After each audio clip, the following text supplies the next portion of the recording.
Salam jumpa dengan sd.com. Kali ini kita akan membahas tentang asal-usul kehidupan. Asal-usul kehidupan ini ada beberapa teori yang menjelaskan sumber atau awal kehidupan di bumi, ya. Antara lain teori yang membahas tentang asal-usul kehidupan itu yang pertama adalah teori panspermia.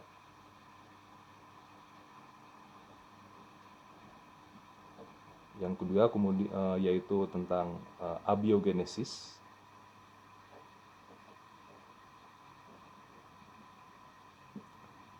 Kemudian ada biogenesis.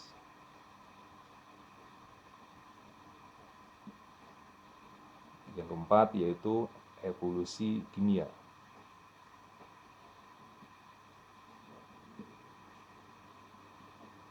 Oke, yang pertama panspermia ini ada dikemukakan oleh Anaxagoras, ya. Kemudian ada tokoh yang lain yaitu Berzelius. Teori ini menyatakan bahwa awal mula kehidupan itu berasal dari luar angkasa, ya, dibawa oleh komet atau meteor ke bumi.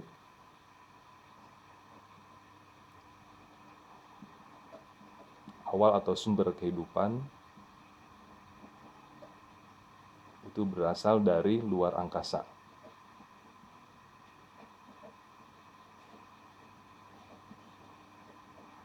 Ya, dibawa oleh komet atau meteor, ya, yang jatuh ke permukaan bumi.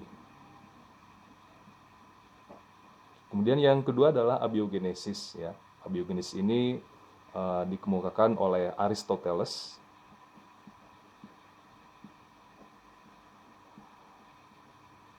Ya, kemudian ada John Needham. Ya, teori ini berpendapat bahwa kehidupan di bumi terjadi secara spontan, ya, dari benda-benda tak hidup. Misalnya cacing berasal dari lumpur, ya, karena ada energi yang disebut dengan elan vital, ya. Dari lumpur ini kemudian muncul cacing, ya. Kehidupan berasal dari benda tak hidup.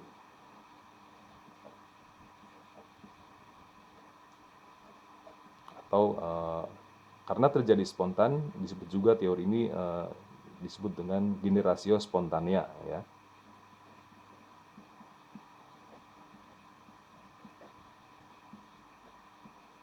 Nah, namun teori ini tidak dianggap masuk akal oleh beberapa ilmuwan, sehingga mencetuskan antitesis dari abiogenesis yang disebut dengan teori biogenesis, ya. Kalau biogenesis berpendapat bahwa kehidupan berasal dari kehidupan sebelumnya, ya, atau disebut dengan istilah omne vivum ex vivo. Teori ini didukung oleh antara lain Lazzaro Spallanzani,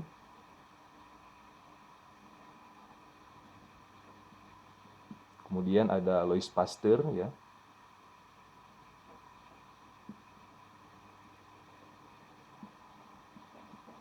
Kemudian ada lagi Francesco Redi, ya.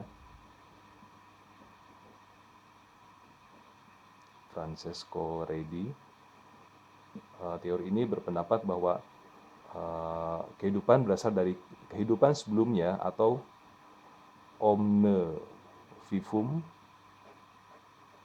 ex vivo, ya. Nah, teori asal-usul kehidupan yang saat ini lebih banyak diterima itu berasal dari teori evolusi kimia, ya. Evolusi kimia sendiri ini awalnya merupakan satu postulat, ya, satu postulat dari awal abad ke-20, yaitu postulat Oparin-Haldane, ya. Tokohnya adalah Oparin, yaitu di tahun 1924, ya. Terus ada Haldane,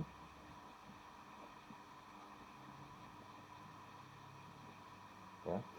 Teorinya adalah bahwa senyawa organik itu bisa dibentuk secara non biologis di luar tubuh makhluk hidup ya. Intinya seperti itu. Jadi senyawa organik yang pertama di bumi ya itu terbentuk melalui proses non biologis.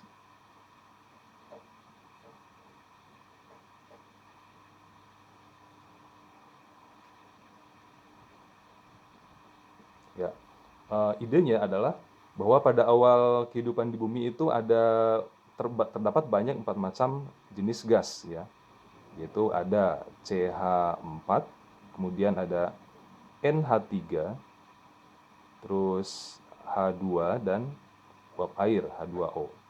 Dari 4 macam gas ini, melalui energi kosmik ya, sinar ultraviolet itu bisa membentuk atau menciptakan satu reaksi yang membentuk asam amino, di mana asam amino ini merupakan substansi dasar dari kehidupan ya.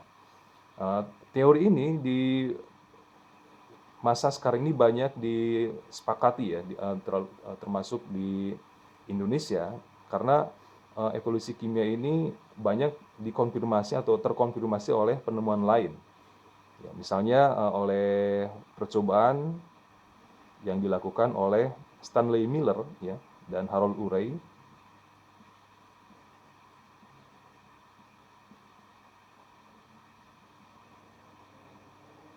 di tahun 1953.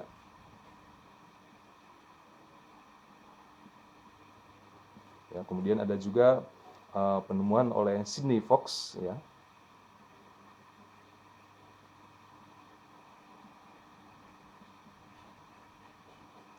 yang menemukan ternyata bahwa asam amino ini bisa terkondensasi menjadi dipeptida ya.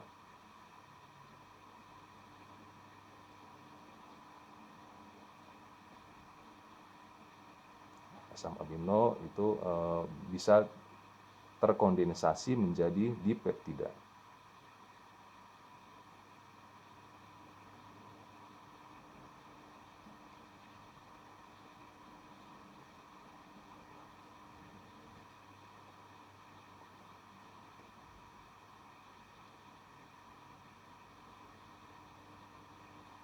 Oke, sampai di sini dulu ya. Nanti kita lanjut